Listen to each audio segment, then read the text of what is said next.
สบายดีเนาะทุกคนมื้อนี้เราสิมารีวิวเกม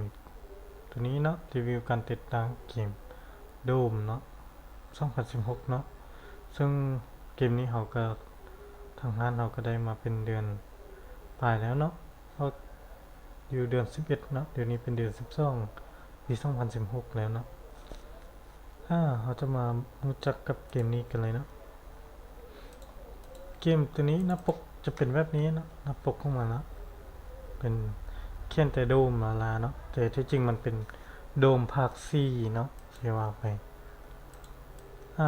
เรามารู้จักกับระบบมันเลยเนาะคอมที่จะเล่นเกมนี้ได้อย่างน้อยต้องมันลง Windows 7เนาะ8.1 10เนาะแต่ต้องเป็น64บิตเท่านั้นเนาะ CPU ที่เล่นได้มัน Core i5 เนาะหรือ Core i3 ขึ้นมาก็ได้เนาะที่จริง AMD FX 8320เนาะถ้ามัน AMD เลือกดีกว่านั้นเนาะแรมอย่างน้อยต้องมี8 กิกเนาะมีพื้นที่ว่างประมาณ55 กิกเนาะที่จริงต้องเป็น60เนาะลิ้นNVIDIA เนาะถ้ากัดจอเนาะถ้าลิ้นกัดจอ NVIDIA ต้องมา GTX 670แรม2 กิกเนาะส่วน AMD เนี่ยจะเป็นHD 7870 2 กิกเนาะด้วยดีกว่านั้นส่วนตัวที่มันแนะนำนี่แม่นดีแท้ตัวมัน Core i7 เนาะ Gen 3 ขึ้นเหมือนเนาะ3770 AMD FX 8350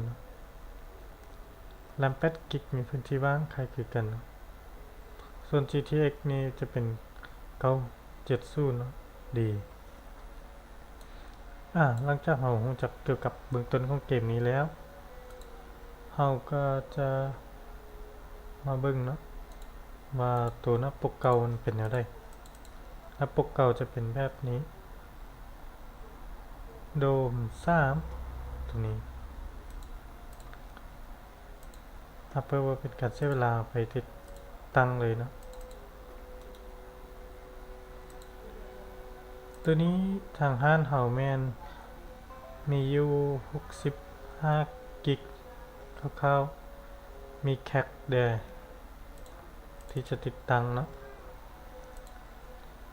เอาไปเบิ่งไฟล์เกมกันเลยมีแคคอยู่จุดนี้เนาะเวลาติดตั้งไปแล้วให้เวลาติดตั้งให้คลิกที่ Setup คลิกยัดจุดนี้แม่นจุดที่เราต้องการลงไปใส่ในที่นี้เรามีอยู่ช่องดีเนาะช่องดีเราจะลงไปที่เกมตัวนี้เข้าไปเลือกช่องเข้าไปโฟลเดอร์เกมแล้วทำการโอเคมันก็จะสร้างโฟลเดอร์โดมขึ้นมาสำหรับใส่เกมนี้แล้วทำการคลิก next แล้วติดตั้งไปเลยสร้างไฟล์ขึ้นมาแล้ว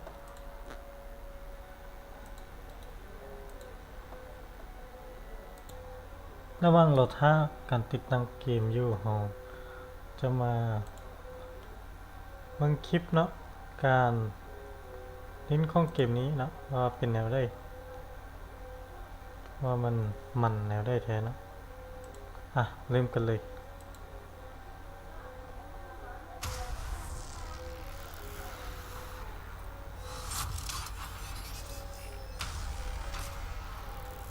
เราเป็นลูกทีมเนาะอยู่ยานอวกาศอยู่ดาวอังคารตัวนี้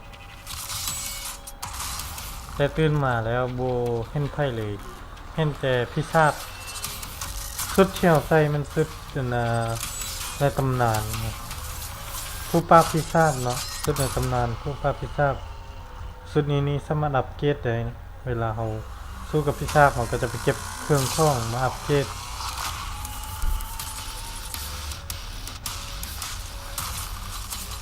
โอ้โห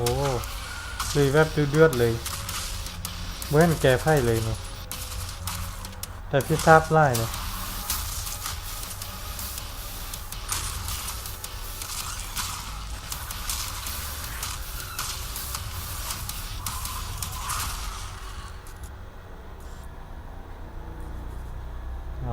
อือฮึ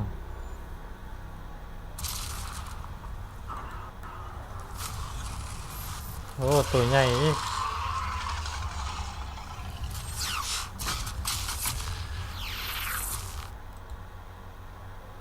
เราจะมาเบิ่งอีกตัวหนึ่งกันตัวนี้นะมีตั้ง9 ล้านวิวมันนะเนาะ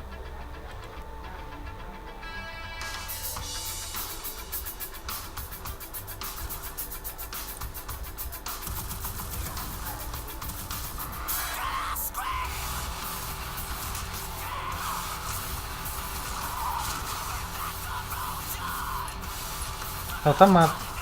หักคอพิซซ่าหรือจับพิซซ่าฆ่าได้เลยง่ายเนาะ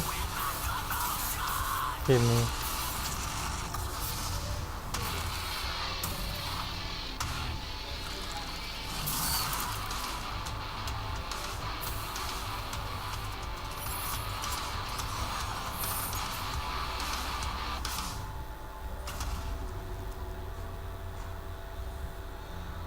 นี่เท่าที่รู้มานี่เล่นออฟไลน์เนาะม่วนกว่าเล่นออนไลน์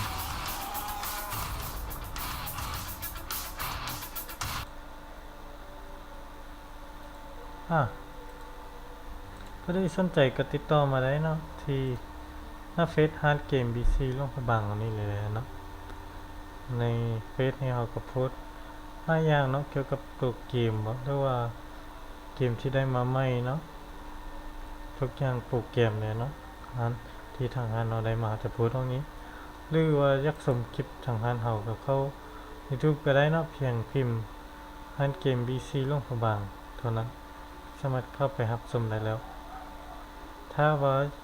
อยากจะจงเป็นเกมได้นั้นแมนให้พิมพ์ชื่อต่อท้ายแบบนี้แต่ถ้าส่วนเกมได้บูมีนั้นทางงานเขายังบ่ได้ทำการรีวิวออกมาเทื่อเนาะ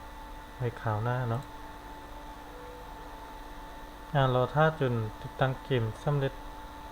แล้วให้ทำการกับแคปที่มากับแผ่นนี้ไปวางไว้ท่านของเกมก็คือซองดีเกมโดมตัวนี้เราถ้าจนติดตั้งสำเร็จแล้วเราจะทำการ Copy Cap ให้ทุกคนเบิ่งเลยติดตั้งเกมจะสำเร็จแล้วเนาะ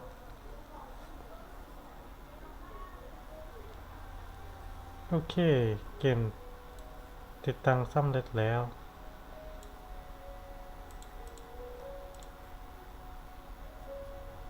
คราวนี้เพียงแต่ทำการ Copy Cap เนาะตัวนี้ Copy Cap ตัวนี้ไปไว้ในตัวเกมก็คือว่าวิธีง่ายแมนเก็บขั้ว Open Location File Path ซะนี้เลยเพียงตัวนี้ก็ถือว่าเสร็จสิ้นเนาะสำหรับการติดตั้งเกมตัวนี้แล้วถ้าไม่ได้สนใจก็ติดต่อมาได้เลยนะคลิปหน้าแมนเราจะทำการเปิดเกมนี้ให้เบิ่งว่ามันสามารถเล่นได้แท้นะก็ติดตามกันต่อไปเนาะขอบใจที่รับชม